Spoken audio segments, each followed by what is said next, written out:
Hey guys! Welcome sa aking pinakaunang video and hello, it's me, Cheche, and samahan nyo akong magluto nitong lumpiang Shanghai.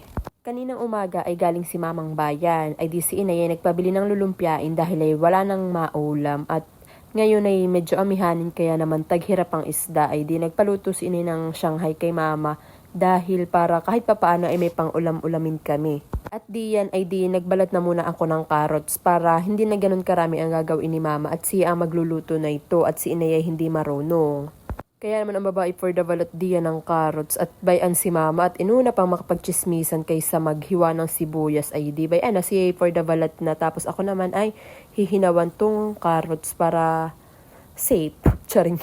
Siyempre kailangan talaga nating hinawan ng mga gulay para masigurado nating malinis ang ating lulutuing pagkain. At ako for the hinaw na diyan. At mamaya akin ang yayari-yarin para madali nang maluluto ni Mama at hindi na niya kailangang siya pa ang gumawa. At bayat hindi na siya matapos-tapos pag babalat ng sibuyas. At paano matatapos ay ang mga matatanda talaga kapag ka may ginagawa ay talagang hindi pwedeng walang kasamang chismis. Ay di bay at dumating na naman si Tita Sheila at hindi na lalo natapos ang kanyang paghihiwa ng sibuyas at inuna ang chismis. Anyways, ang sangkap na ang Shanghai ay sibuyas, bawang, kenchay, carrots, paminta at syempre yung giniling. Ito naman sa isang banda ay iyan si Papa at naglilinis yan itong ubod sa niyog at gagawin namin iyang bulang lang, yung lalagyan lang ng tubig tapos ay kaunting alat at medyo pipigaan ng kalamansi at bayon at yung maiging higup-higupin ngayong taglamig at uhutin na naman ninyo ang ulan dito sa amin.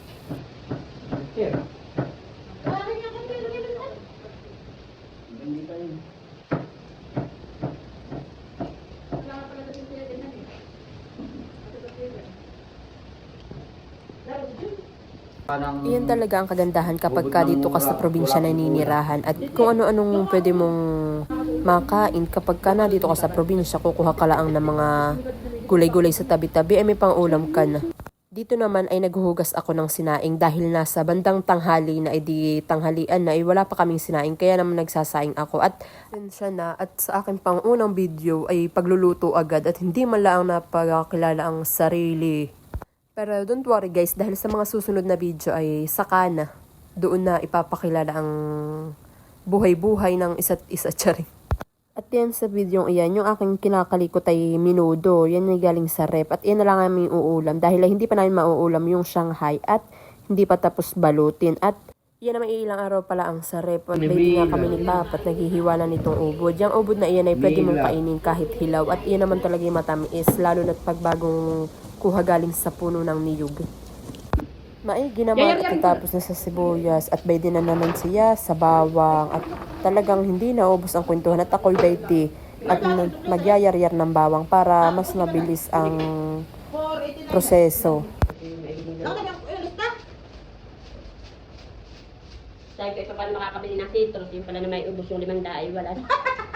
Maski may makita ay wala. Baydi pa rin si Papa sa paghiwa ng ubod at sa sablaka hindi na matapos. Balik na tayo dito sa Shanghai at pinaghalo-halo ko na yung mga rekado. At bayan ang pamilyang hindi mapaghiwa-hiwalay. At habang pinagsama-sama ko na ito rekado ay bayan si Mama at siya na ang nagtuloy ng pag-aalis sa wrapper para mabilis.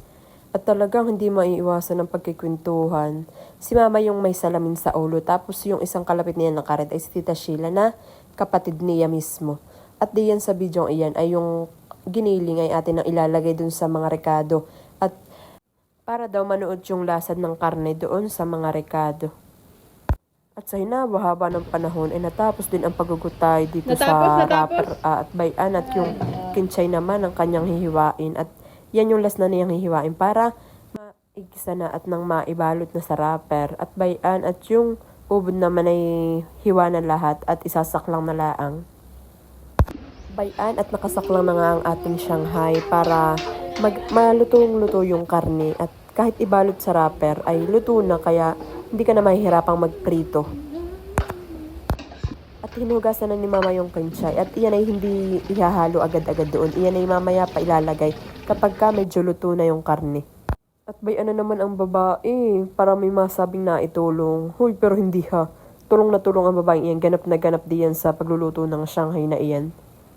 Diyan naman ay kumuha na ako ng 3 itlog at iyan ay ilalagay kapag ka medyo malamig-lamig na yung ating Shanghai para hindi magbuo-buo yung itlog. At diyan ay inisa-isa ni mama yung itlog para ma-make sure na hindi siya sira. At kapag dumo agad dinirect ay baka pag nasira ay madadamay lahat. Ay syempre naman sayang ha, at 1 kilo iyan. Si mama kapag gumagawa ng Shanghai ay sa 1 kilo ay 3 itlog ang kanyang nilalagay.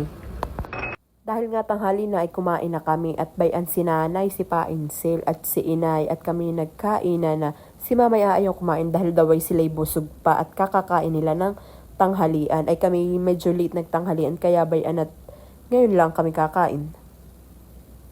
Sa mga hindi po nakakaalam, isi-share ko lang, ako po'y kanain nakatira. Si inay po ay kapatid ni Papa. Mula po nung si Itay nawala, yung asawa ni inay, ay dito na ako tumira at kalapit bahay lang naman po namin sina mama. Yun naman pong si Painsil ay anak ni inay, which is kami lang ang 3 ang magkakasama dito sa bahay ni na inay. Kaya po marami diyan tao ay palagi po diyan ganayan dahil ay magkakapit bahay lang kami. Kaya pagka nagkapisan-pisan ay talaga namang hindi na magkawari-wari. Going back, tong ating ubod ay nilalagyan ko na ng tubig dahil iyan yung magiging pinakang sabaw ng ating ubod para masarap. At bayan at for the kulong-kulo na, iyan ay lalagyan na lang ng kalamansi ay okay na. Tapos ay ito na ang balita sa ating Shanghai at binabalot na ni mama at malapit nang matapos. Kaya po nasa plastic ay iyan po ilalagay laang sa rep para kapag wala kaming ulam ay may kukunin kami sa rep na ipiprito na laang kaya naman for the go laang tayo. At ngayon tapos nang maluto ang lahat. Bye muna guys at see you on my next vlog and don't forget to like, share, subscribe. Bye guys, thank you!